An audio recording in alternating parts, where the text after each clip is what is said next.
Good morning and welcome. I'm Peggy Bocard, member of the Denominational Affairs team. Whether the Unitarian Church of Evanston is your spiritual home, or you are seeking comfort and connection in uncertain times, we are grateful you are with us. We are an inclusive and welcoming community, seeking truth and love and striving to nurture the human spirit for a world made whole.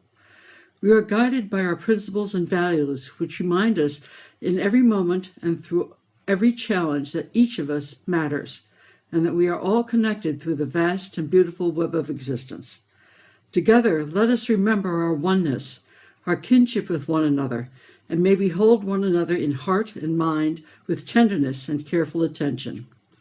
There are many links of connection in the comments section, including credits for the readings, to virtual religious education, for donations, and to be added to our email newsletter list. We have a few announcements. The Old Church Zoom meeting continues on Wednesdays at 5:30. We'll send a reminder email early in the afternoon on Wednesday with the link. We'll hold a virtual coffee and conversation after this service on Zoom until about 1 p.m. You can find the link in the comments section below or from the newsletter. And now, I invite you to get your chalices ready, set a place for yourself and your family as we join in beloved community.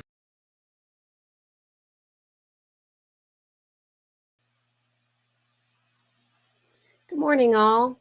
Before our opening reading, I wanted to thank our denominational affairs team, and in particular, Shirley Adams, Lee Banner, Peggy Bocard, Betty Walker, and Carla Williams for helping to craft this service and for asking me to invite our guest preacher this morning, Reverend David Pyle. Many of you will remember Reverend Pyle as our ministerial intern in 2007-2008. He's done a lot since then, including serving congregations in California, Michigan, and Illinois. And he also serves as a U.S. Army Reserves hospital chaplain, and he is the religious lead and a congregational life consultant with the Mid-America staff. Personally, I'm grateful to call him my colleague and my friend, and he'll have wisdom to share with us later in the service. And he'll also be joining us at the beginning of our coffee hour, so I hope that you also join us. In our opening reading by Reverend Theresa Soto, they are the called senior minister for First Unitarian Church of Oakland, California, and the author of Spilling the Light, Meditations on Hope and Resilience. This is an excerpt from a poem in that book titled Prevail, an Etymology. You could not know before right now what this moment would call for. Knowing, you now move toward greater strength. Knowing, this very moment, you teach yourself and your communities what and how we shall be more able. Not simply to survive the day, but also to take the future back in your own hardworking hands. Our communal resistance and possession. You will prevail if you commit, doing the next thing because it is next, moving toward greater strength, building the skills it takes to heal the aching world. Welcome to worship.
We light this chalice in northern Illinois, on the traditional homelands of the Council of the Three Fires, the Odawa, Ojibwe, and Potawatomi nations.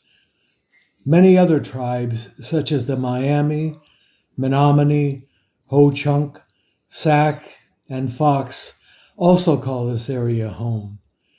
We named these in honor and respect for the land, all the animals and plants that have lived on and through the land, and all people who have been and remain a part of the earth. We named these as one small effort toward greater accountability and deeper relationship with our ancestors and descendants.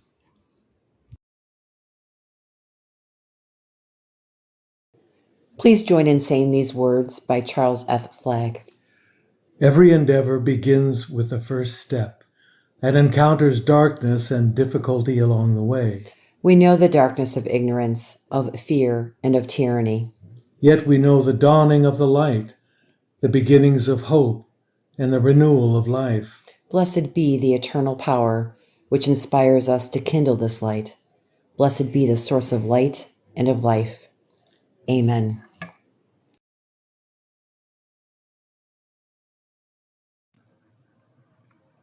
Please join in saying the words of our covenant. Love is the spirit of this church, and service is its law. This is our great covenant, to dwell together in peace, to seek the truth in love, and to help one another.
Today's story for all ages is You're Here for a Reason by Nancy Tillman.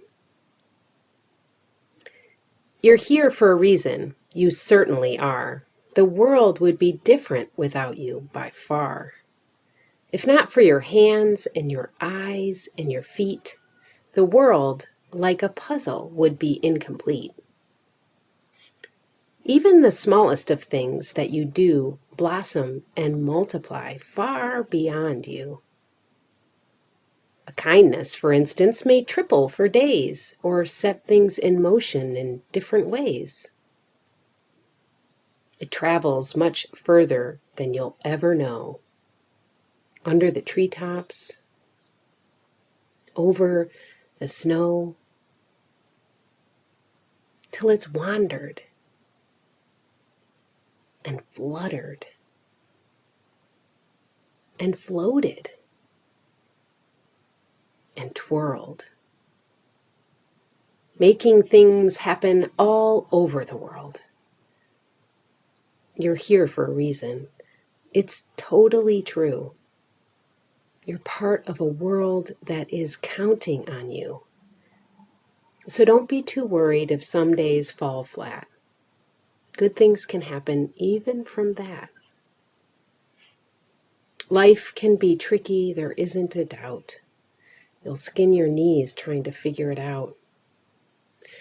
But life works together, the good and the bad, the silly and awful and happy and sad, to paint a big picture we can't always see, a picture that needs you most definitely. Remember that next time a day goes all wrong. To somebody else, you will always be strong. And that ball that you lose or that kite that you let go could make someone's day. You just never know. You're here for a reason.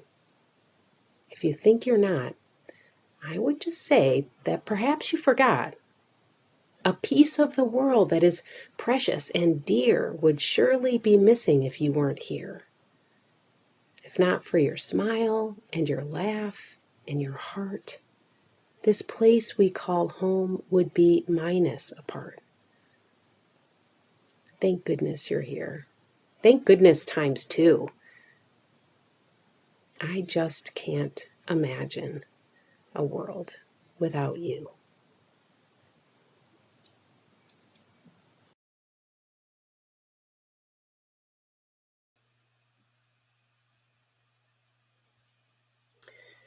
Dear ones, these are the joys and the sorrows that have been shared with our beloved community and submitted through the Google form that's found on our website. You can always share those with me ahead of time or send them to me via email to me or to Reverend Susan.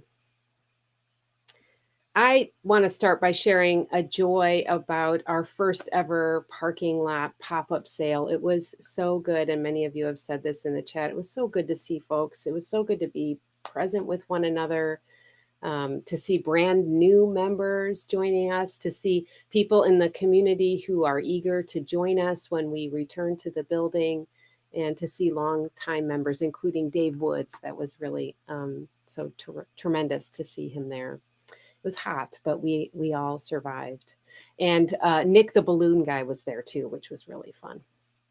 We raised by an early count about $3,000, which is not as much as we'd hoped, but more importantly, we raised our spirits and the sense of community. And thanks to all the volunteers, and especially to Carol Nielsen and Sandra Robinson and Liz and Stephen Eason. I know I'm not naming a lot of others who helped, but especially to those folks who worked so hard to make it happen.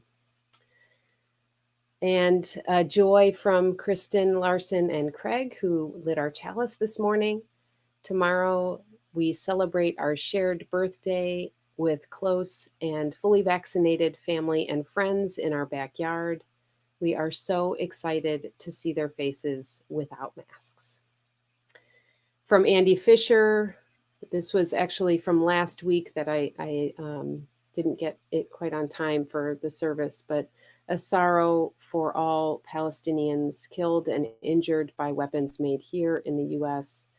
and given to Israel. I share that joy with, or that sorrow, pardon me, with you, Andy, and that frustration.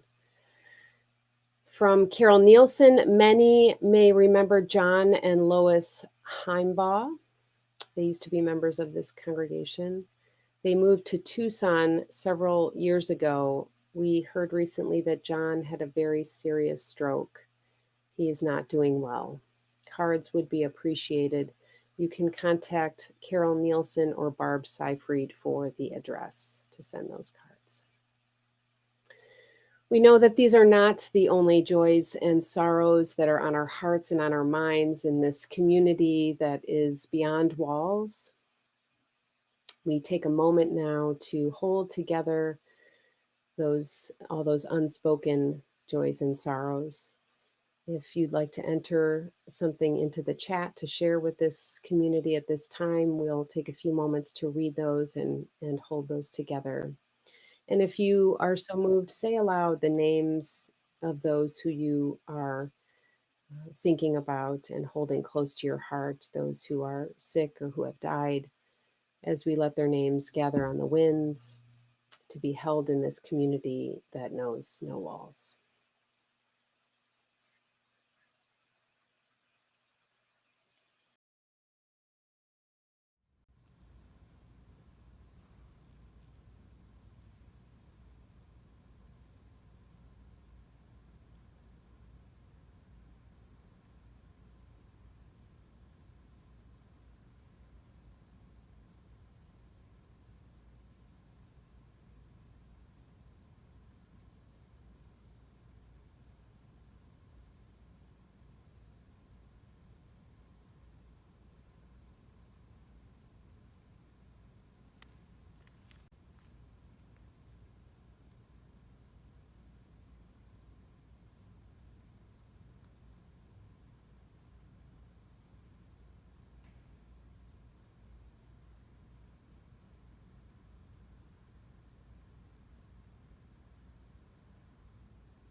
Together we expand our celebrations and our joys, and we lessen the burden of our grief.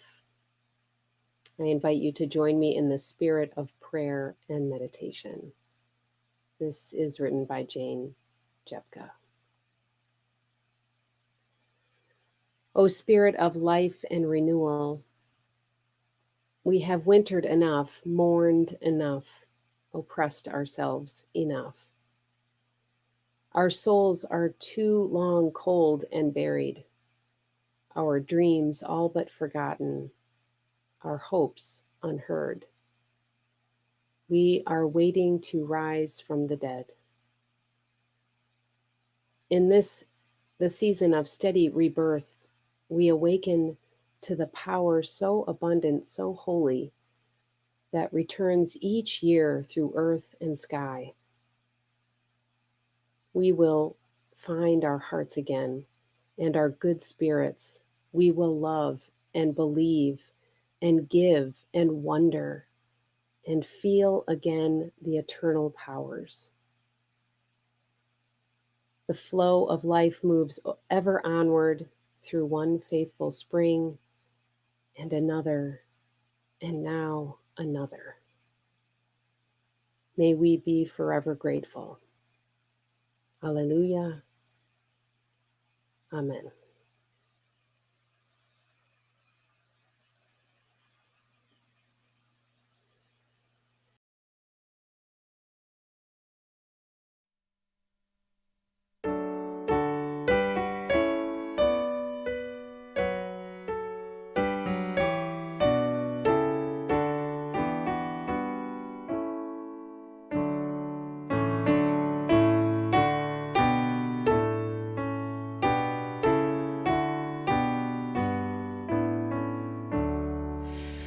Blessed Spirit of my life, give me strength through stress and strife.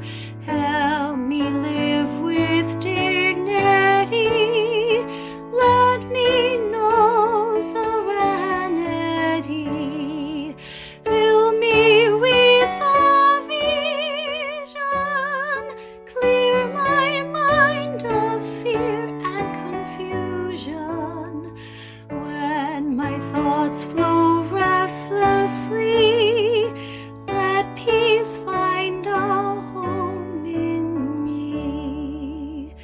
Spirit of great mystery, hear the still small voice in me.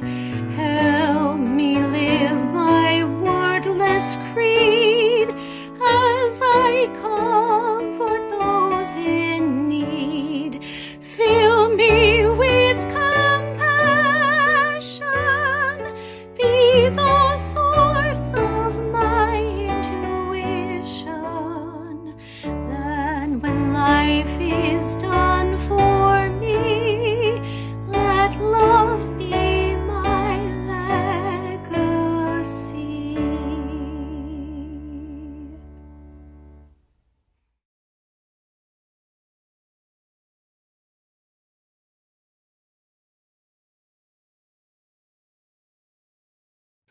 UCE remains a vital part of the world and our community.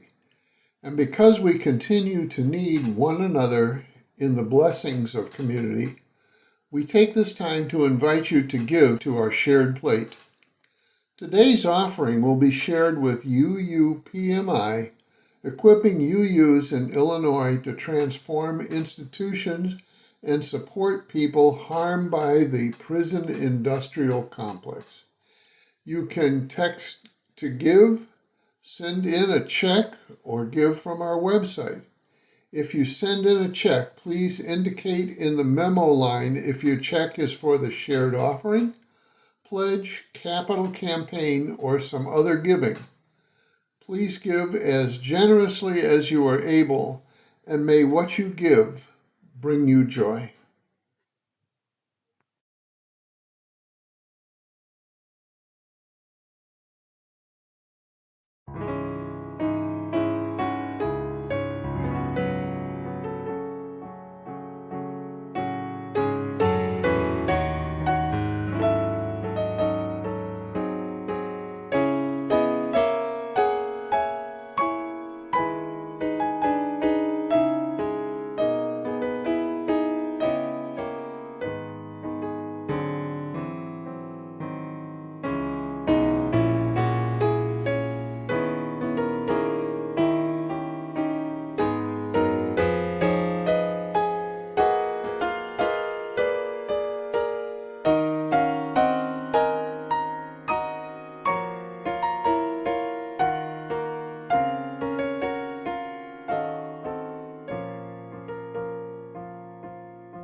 The author of this reading, Reverend Susan Beaumont, is a consultant, coach, and spiritual director, and a practical contemplative who works at the intersection of organizational health and spiritual guidance, focusing on leadership in times of transition.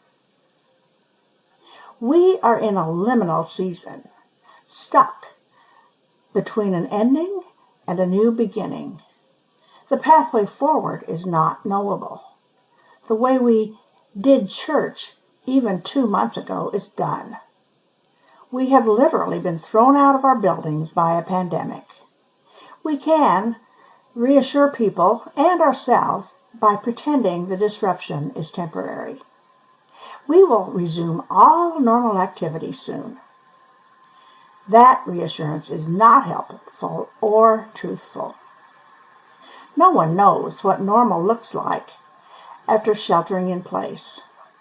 Likely, we will resume many familiar things, but congregational life will not be the same. We are disoriented and confused. There is grief and loss.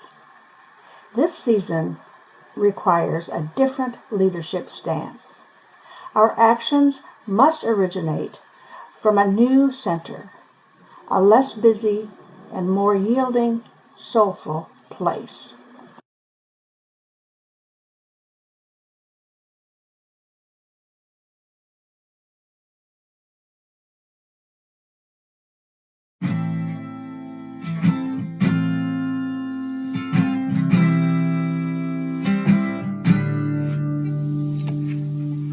Change is coming.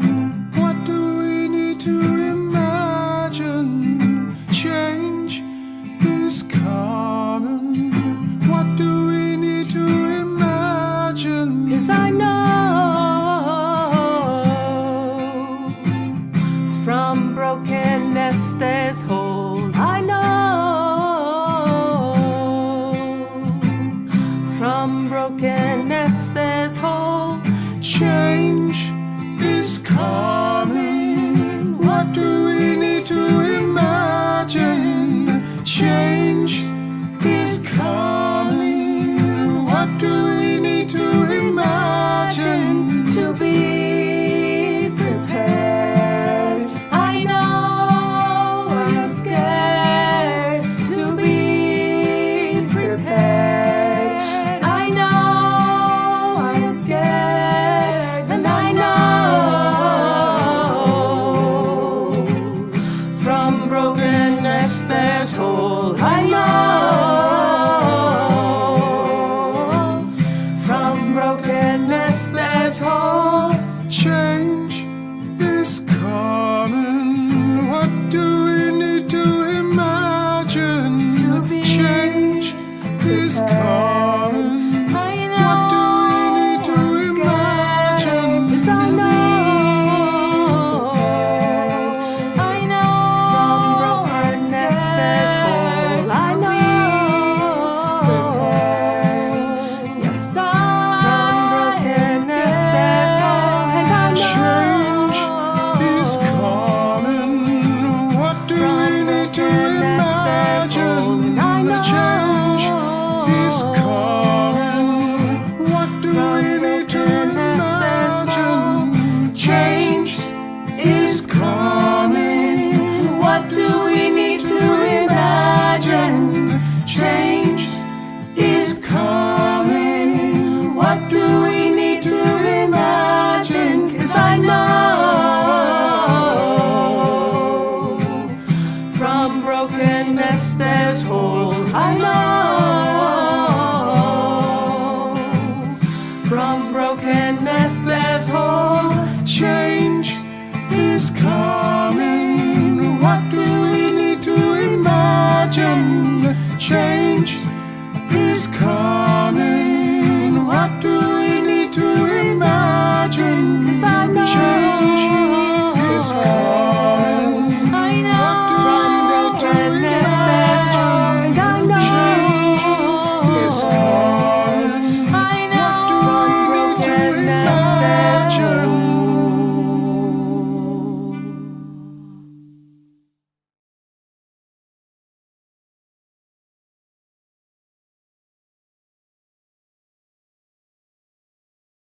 I almost always start a sermon with a story. It's one of the most predictable things about my preaching, even when I was the intern minister at the Unitarian Church of Evanston many, many moons ago. Story is central to my way of making meaning in the world and of sharing of that meaning from the pulpit. As a member of the congregational life staff of the Unitarian Universalist Association for these past 7 years, I'm often telling the stories of our congregations, either helping a congregation frame and understand their own story, or bringing the stories of other congregations into a pulpit on a Sunday morning, hoping the experiences of one congregation can inspire the work of another. And so, as I approached the sermon that Reverend Eileen invited me to come and share with you all this morning on what the life and ministry of our congregations will be and could be like as the current COVID-19 pandemic eases, and we begin to imagine what it means to be in-person religious communities again. I faced a near unique challenge in preaching for me. I do not have that many stories to tell. I have a bunch of questions I see congregations exploring, but not really any stories. Not yet. I have no example of the congregation that did this shift back to in-person or to multi-platform church well, or engage the question of how to be an in-person or multi-platform church again and learn from it, or any stories from the last time our congregations went through something similar and what that meant for us. It's an uncomfortable place for me to be in, not having stories. Those of you who remember me from when I learned of ministry amongst you, you know I live for the stories. The thing I love most about serving as the regional lead for the Mid-America region of the UUA is that there are 187 congregations and another 30 or so covenanting communities, emerging congregations, and affiliated organizations that I get to bear witness to and be part of their stories. And on how our Unitarian Universalist religious communities will change and transform as we move through this pandemic and learn how to be in person and digital with each other at the same time in religious community, I got nothing. Because we are all of us, living this story together right now. Through the months of February and March of this year, I and my colleague, the Reverend Dr. Lisa Presley, whom many of you all may know a bit, we facilitated a series of 8 conversations for leaders of our congregations in the Mid-America region, from Western Ohio to Western Nebraska and from the Kentucky border with Tennessee to Canada. We facilitated this series of conversations with leaders of our congregations on what it might look like for each congregation to come back to some form of in-person community as this pandemic transitions to a different phase. Over 240 congregational leaders participated in those conversations. I have also met with members of the staffs of the large congregations of 400 members or more, of which your congregation is one, many times in the past few months to talk about what the experiences are of our congregations and about moving to online religious community and what in-person or multi-platform religious community could look like. From all those conversations, however, there are a few parts of the story that we are writing together that has begun to become a little clearer for me. The first is that no 2 congregations are going to come back to some form of in-person or multi-platform religious community in the same way. Now that should not have been as surprising for me as it was, for I know that each and every Unitarian Universalist congregation is a unique expression of that congregation's culture, its values, its history, and its religious mission. And so, of course, each of our congregations would develop their own path to what liberal religious community will look like in the future. We have always done that. One of the blessings of my ministry is that I get to go see just how different all of our congregations really are. And so, of course, this time of transition means each congregation is expressing their own values, culture, and expectations through developing and dreaming about what our religious communities will be. Our congregations have always dreamed what each of our religious communities will be. The difference, as one colleague of mine recently put it, is that this pandemic, this COVID-19 pandemic, has caused 10 years of the gradual development of our religious communities to instead happen in the space of 1 year. Congregations that were already live streaming their services on Sunday morning might have taken a decade or so to explore having a few of their small group ministries come online as well. And now they have all of their small group ministries meeting online. A few of our congregations were already beginning to explore what using multimedia as a part of worship would look like. Your congregation is one of them. But now we have jumped 10 years into the future by providing crafted digital worship experience online every Sunday. Some congregations that are more regional in nature, where it was normal for members to drive an hour or more each way to attend meetings at the church, are already deciding that they're just going to keep those meetings online from now on. It's just so much easier. Our congregations are now asking questions that we've never really thought to ask before. What does it mean to be a member of a church when you do not have to live physically near the church to participate in the life of the congregation? Many of our congregations have experienced members that had moved away, returning to being part of the congregation while we are sharing worship and other parts of our religious communities online together. Others are seeing people who maybe had drifted away from the congregation years before, returning to be a part of the online worship on Sunday morning.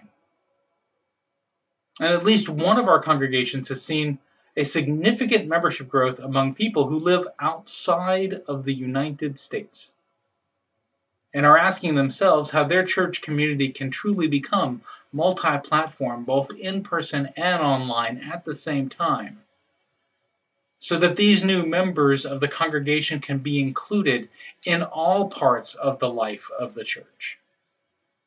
How can they make the experience of those online feel as authentic and real to those who are in person?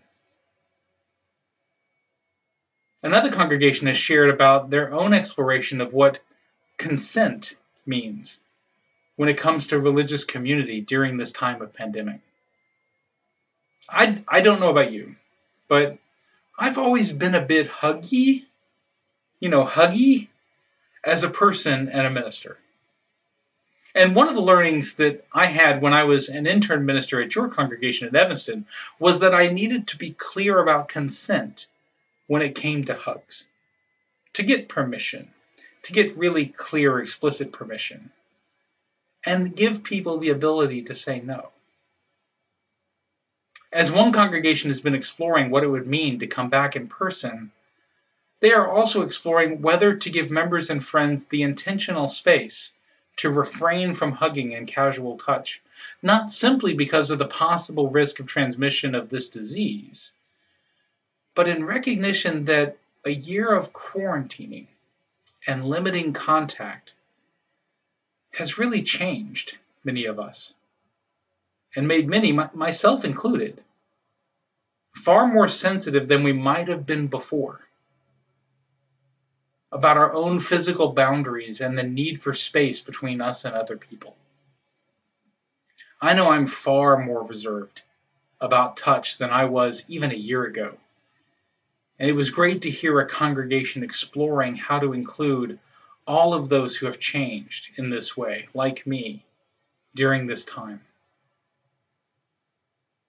I've also seen many congregations really explore what it means to value all people, and especially those most vulnerable in our communities.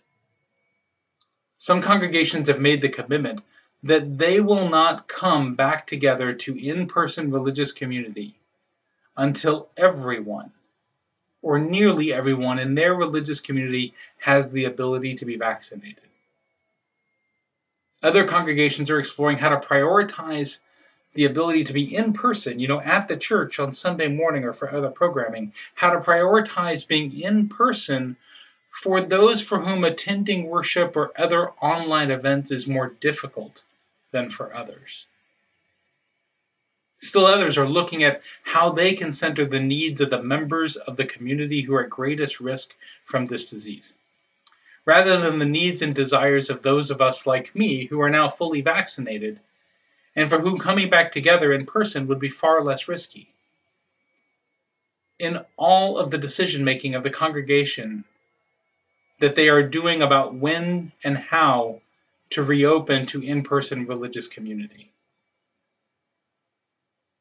Of all the developments, of all the ideas, of all the conversations that I see in our congregations during this time that we're exploring what it means to come back to in-person or multi-platform church community, this is the development that I'm the most excited about. Not for the question itself, but for what asking that question may mean for our religious faith, for Unitarian Universalism. In recent days, I've been in awe at the thought of what it would mean for all of our faith, all of Unitarian Universalism, if we make it a central part of our religious practice to center the needs of those most vulnerable, most marginalized, and most at risk in all of our congregational and associational decision-making. What if we were to design our church communities around the needs of those at most risk and on the margins first? What if we were to design our religious faith in a way that centers those at most risk of harm within our communities and within wider society? I do not mean just in the midst of the COVID-19 pandemic. I mean as a central core practice in all that we do. What if this is a way that Unitarian Universalism is changed by this time? What if our congregations made decisions about worship that made sure we centered those whose cultural understandings and expressions are not that of the majority of those who tend to find their way into our pews? What if our congregations center our justice work in following the leadership of those affected most by the issues of systemic injustice in society? What if our congregations build pathways and practices that bring into leadership of our congregations those who might be most impacted by the decisions of the congregation? I do not have the answers to these questions. And my mind and heart race a little as I imagine how following the principle that we are setting of centering the needs of those most at risk, of those most marginalized, might change who we are as a faith. And many of our congregations are learning to do this through centering the needs of those most at risk for COVID-19. And I wonder who else's needs might we be learning to center in our faith at the same time. I know that times of transition are often some of the best times for change, for real cultural change in a congregation. I recently learned of a congregation that is choosing to use this time to train all of their greeters and their ushers, all of their welcoming team, in anti-racism and how to present an authentic multicultural welcome, so that when they return to having greeters at the door and ushers in the aisle, they do so as a welcoming team that comes closer to their value of being welcoming for all. I think of a group of 3 smaller congregations who have made a commitment to sharing worship together at least once per month digitally during this time of pandemic,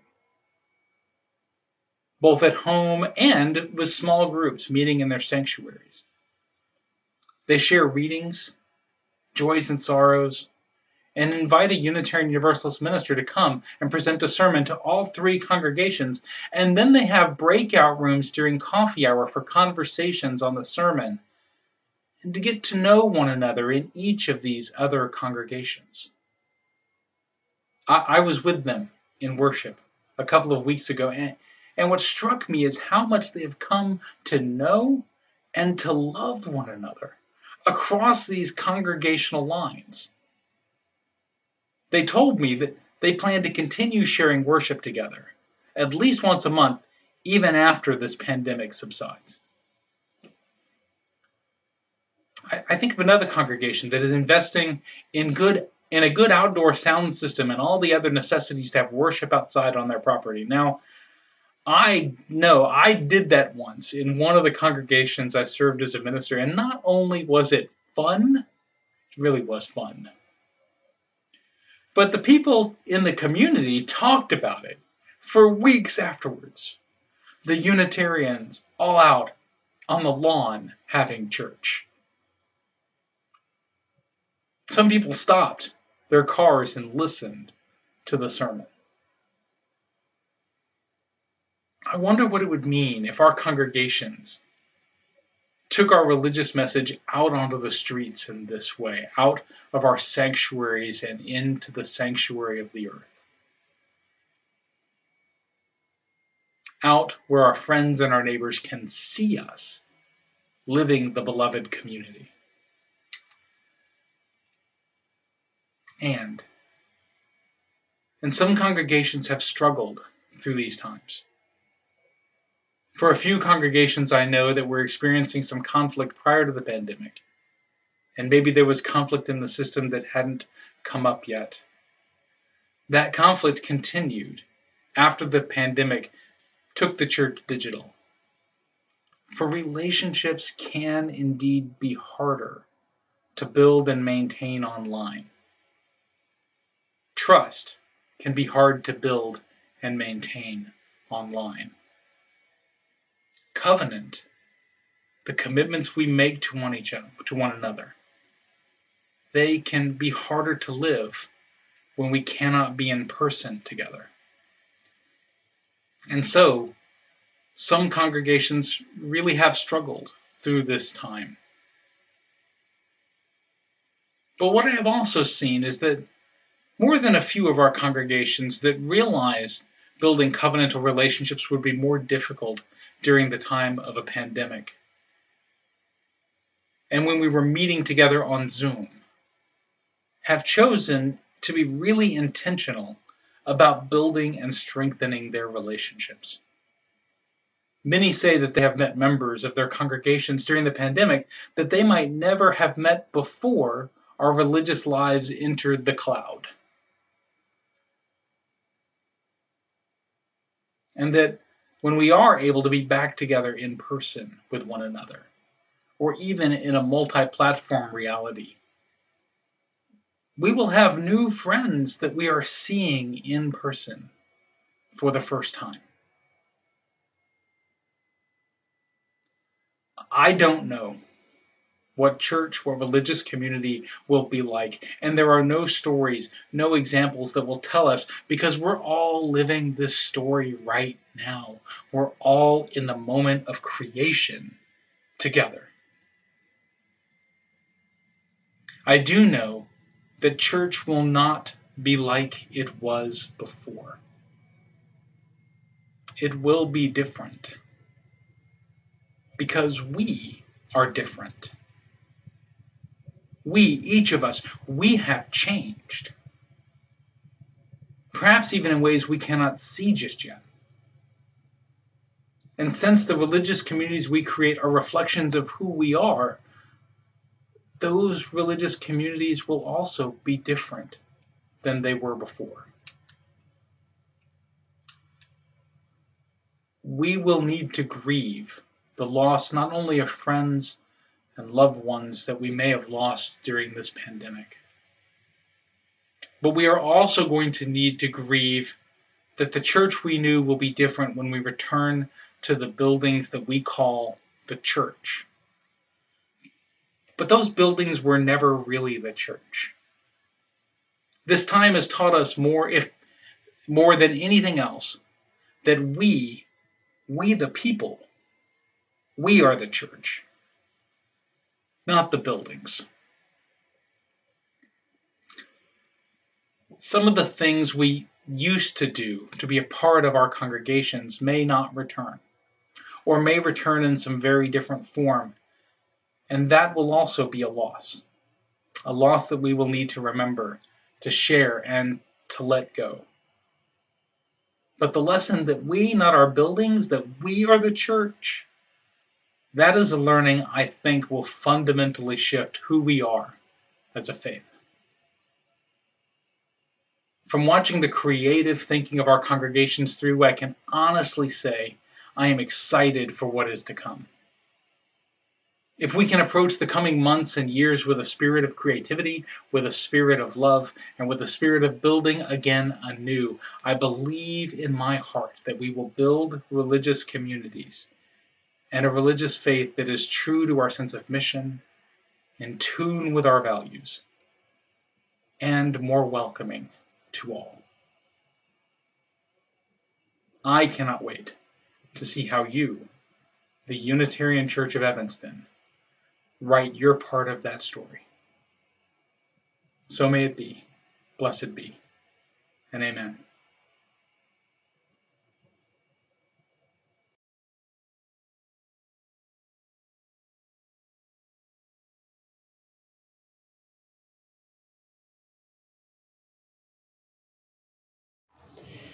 As we extinguish the chalice, please join in saying these words. Though the flame is extinguished, we carry with us the warmth of community, the light of truth, and the fire of commitment, until we are together again.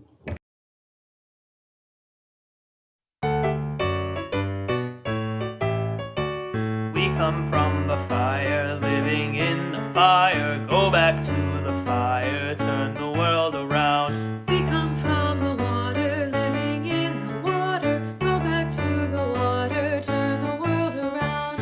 We come from the mountain, living on the mountain. Go back to the mountain, turn the world around.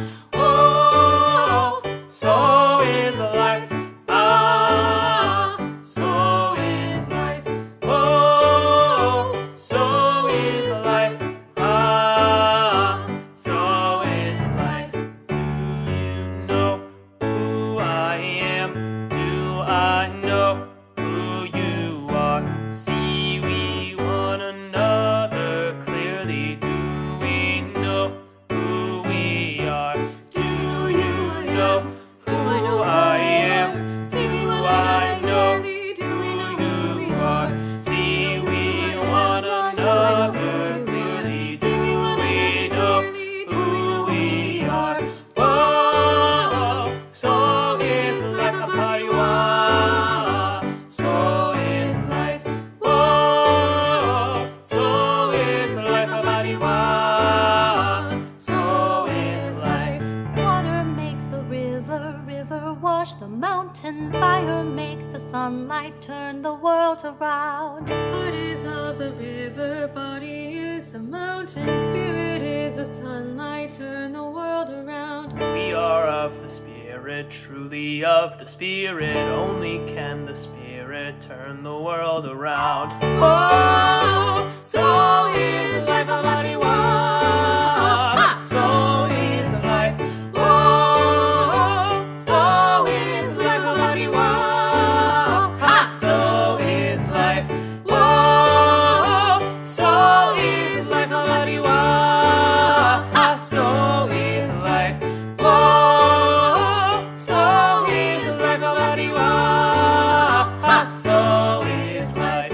Whoa, so is life a mighty one. So is life.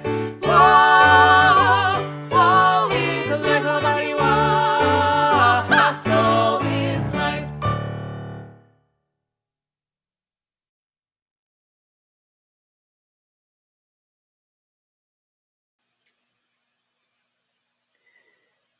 May we move forward speaking honestly and courageously to one another, deepening our covenant and sense of purpose, embracing the challenges and the joys of proximity, expanding inclusion and belonging among all of us. Go making peace. Blessed be. See you at coffee hour.